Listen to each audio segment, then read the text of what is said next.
Man, what's up, everybody? Welcome back to another episode of EOS. It's 10 out of Jake, but I'm rocking with y'all and y'all rocking with me. And for this video, we're going to be speaking on Atlanta rapper Yfn Lucci and how he has an arrest warrant out for a felony murder. December 10th, 2020, Atlanta police responded at 978 Peoples Street after reports of a person shot. Police responded to a shooting on Peoples Street. A man found shot in the street later died at a hospital. A 28-year-old man named James Adams was found suffering from a gunshot wound to the head in the middle of the street. He was then transported to Grady Memorial Hospital, approximately 10 minutes away, where he later died. Soon after, a 32-year-old man named Kevin Wright was brought to Fire Station 14, 5 minutes away from the shooting scene, suffering from a gunshot wound to the stomach. Firefighters immediately began treating the man, who was driven in a personal vehicle.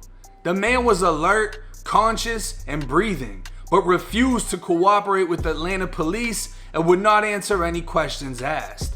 The Atlanta homicide unit believed the two shootings may be connected based on the time and close proximity to the first victim's location, later confirming the shootings were linked and identifying 3 suspects to the double shooting with the help of the Fulton County District Attorney and the Georgia Bureau of Investigation. 23-year-old Rayvon Boyd and 17-year-old Leroy Pitts were taken into custody in South Florida by the Miami-Dade Police Department with help from the FBI Miami field office. Rayvon's being held in Miami's TGK facility, while Leroy's being held in a juvenile facility, both on a fugitive warrant pending extradition back to Fulton County, Georgia. The third suspect is none other than 29-year-old rapper Rayshawn Bennett, more commonly known as Yfn Lucci. The Atlanta-born and raised rapper, whose 2016 hit Key to the Streets peaked at 70 on the Billboard's Hot 100 chart, later being included in XXL Magazine's 50 Best Hip Hop Songs of 2016 and Vibe Magazine's 60 Best Songs of 2016.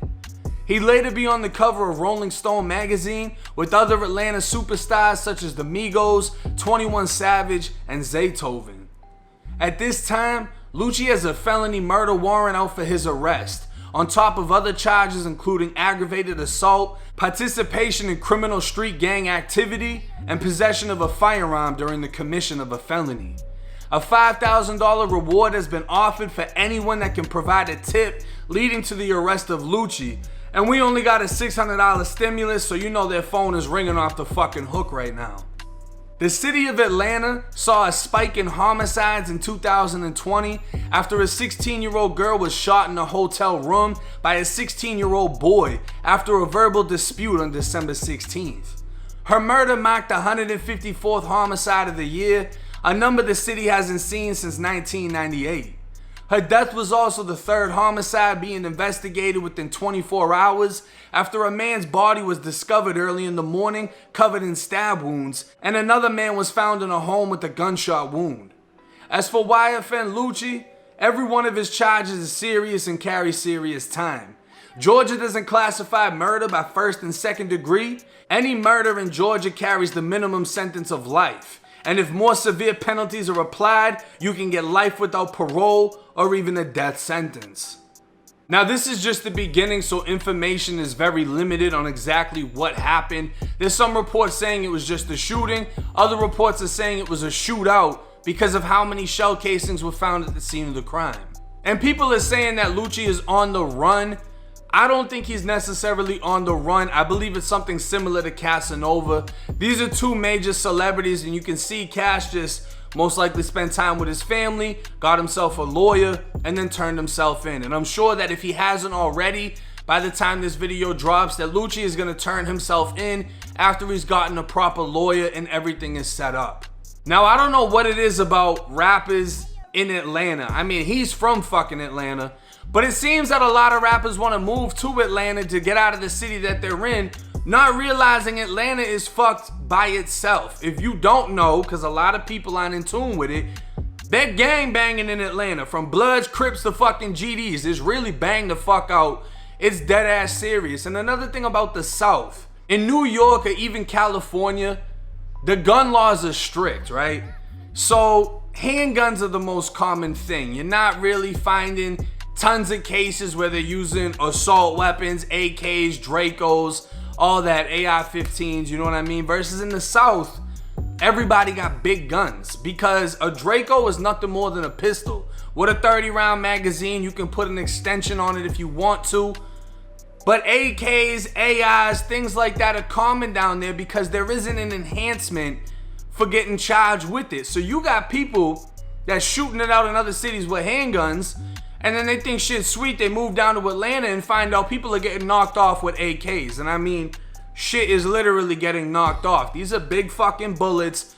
These are guns that are getting used in wars. So aside from the fact that, yeah, a lot of rap superstars, a lot of hip hop stars live in Atlanta, a lot of people that are trying to boost their career or find a career in hip hop move to Atlanta, you still have to remember it's a deadly fucking city. Now, why the two other guys went down to Miami, I'm not sure. And I'm not sure how they got found out about. Somebody has to be talking. Kevin Wright, the man that was shot, the one that survived, he wasn't saying anything according to the reports.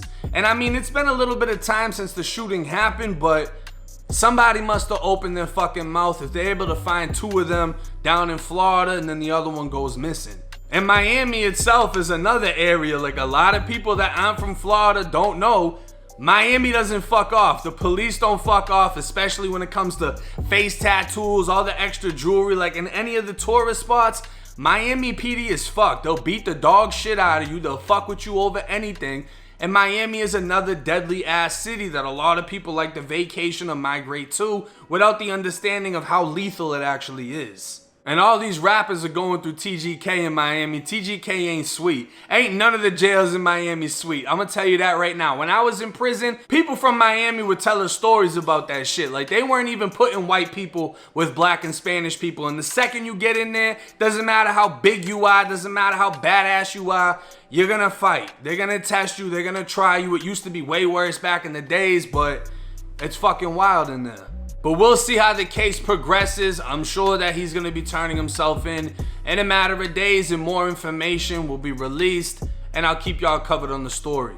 It's 1090J. I'm rocking with y'all, y'all rocking with me. Till next time.